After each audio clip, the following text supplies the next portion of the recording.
And when families learn together, children are going to do extraordinarily well. And so I think it's really a matter of us looking in the mirror and say, are we creating a climate in which parents feel comfortable? And we got to be really frank. A lot of our poor families, why are they poor? It's because they didn't get a good education. That's why they're poor. And so they've had these horrendous lifelong failure experiences in school, and we're trying to overcome that.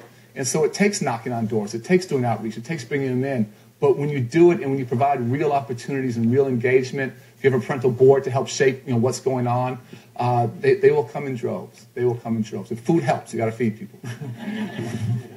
At the national level, Arnie, what do we need to do for this to take off? Is this just about financial resources? What needs to happen with respect to what the federal government can do to encourage this to take place in state and local communities? I think this is a huge moment of opportunity.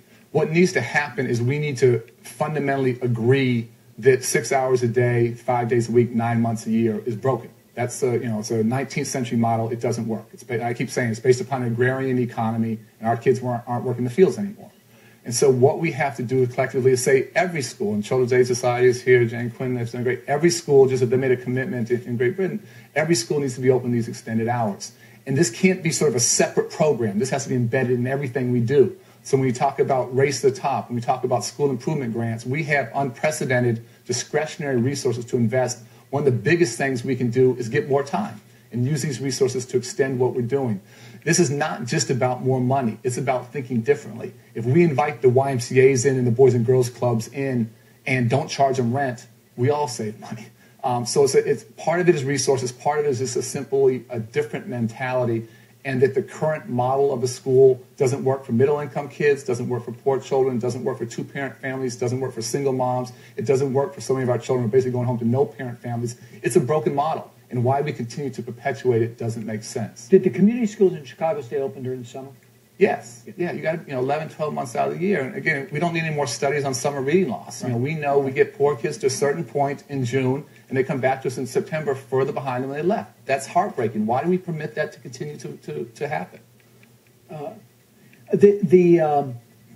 I gave you credit to which you have earned on accountability, measurement, metrics, and you talked about that, Tony. What were the results? I mean, we now know that the UK is on track to keep schools open. Do we know enough to know that we can measure that we actually got results, at least in student performance? Yeah, absolutely. I mean, the student performance at every level is up. And some of the schools that are with some of the worst performers have been turned around. I mean, that's why I was just saying that the thing about education policy is that really you can pretty much know what works.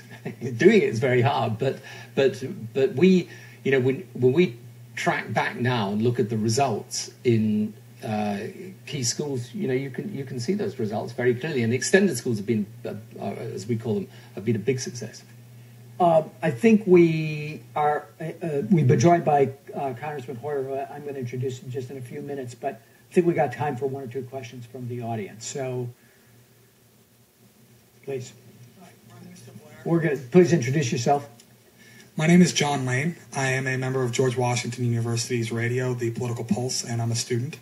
But I just have a question for you guys. As a student, as a young person, population is exploding across the globe in the United States, Great Britain. What can the government do? What can other organizations do to inspire young people to become teachers and educators? And how can young people afford to be educators and get in the education profession when the pay is so low and the cost of living is so high? This is a really important issue. I mean, incidentally, there's no area of public services that people don't say it needs more money. It's the first thing. I actually learned when I was Prime Minister, I learned the extraordinary number of ways, euphemisms for we want more money.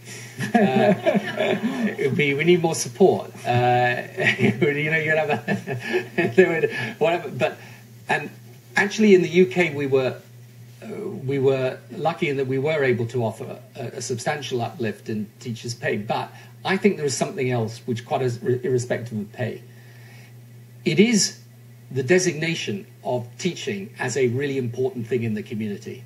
And we did, I mean, this is very simple and incidentally very British, but we gave the first knighthoods to head teachers who've done really well. Now, I mean, I know it's very British, but but it was absolutely absurd. You would have in the civil service, you'd have in business. This would be, you know, you achieved a certain renown. You of course were recognised by the whole community. It had never happened with teachers.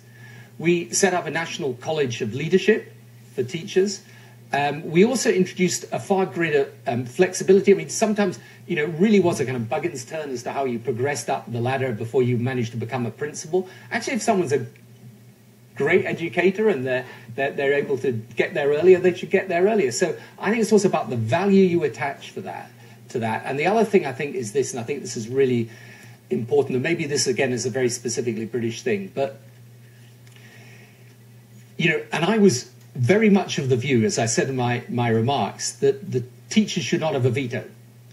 On the other hand, they should get real support where they're doing the right thing in difficult circumstances. They should not be run, you know, they should not be left out there without the politicians standing behind them. And, you know, sometimes in our schools where the teachers would do really tough stuff on the discipline side because they had a nightmare situation, I was always first out there to say, I don't want any political correctness about this. If they're trying to get their school properly properly run, we should be there supporting them. So my view is, you know, of course the money matters, but the value that we attach to the position also matters. Just to quickly add, and this is a hugely important opportunity for us. We're going to have 1 million teachers retire over the next 5, 6, 7 years. And our ability to attract phenomenally talented folks into education and keep them is going to shape public education for the next 30 years here. It's a real generational shift. And Randy Weingarten, who's here, is doing an extraordinary job as the head of the AFT and is a real partner in reform, not just in community schools, but in so many areas. If we can do that well, we'll change public education forever. If we don't do that well, we're going to perpetuate what we're doing. What do we need to do? 2 things. We need to make teachers in the teaching profession the revered profession that it needs to be. And other countries have done a much better job of raising status and raising prestige. So whether it's working with the president, whether it's working with the first lady, I'm always trying to learn something. Maybe we'll start a knighthood campaign here for teachers. But that's a big piece of it. And let me be clear, no one goes into education to make $1 million. Teachers are absolutely underpaid, but they go in with the most altruistic of reasons. And we got to better support that talent. So how do we as a country, you know, sort of put a premium on the teaching profession? We have not done that, and we have a chance to break through. Secondly, on the financial side, and this is the law, lots of things we're fighting for, this is the law, and we have to do a much better job of advertising it. As of July 1st, there's this new thing called income-based repayment, IBR. So people who go into the public sector, people who work for government, people who work at nonprofits or run community schools, people who go into teaching, going forward now, when they graduate from college, their loan repayments will be indexed to their income. And so they won't be financially handicapped and have to go into more lucrative professions. So I hope you're listening carefully. And then after 10 years of public service, after 10 years of teaching, those any remaining loans will be absolutely forgiven, will be erased. And so this is a fundamental breakthrough. So over time, yes, we need to invest more in teachers. We need to particularly reward excellence, which we want to think about. But money, as the Prime Minister said, is always going to be a piece of it. How do we dramatically raise the prestige of the profession? And we have a chance to really break through now. It's an extraordinary opportunity. Yeah. Take one more.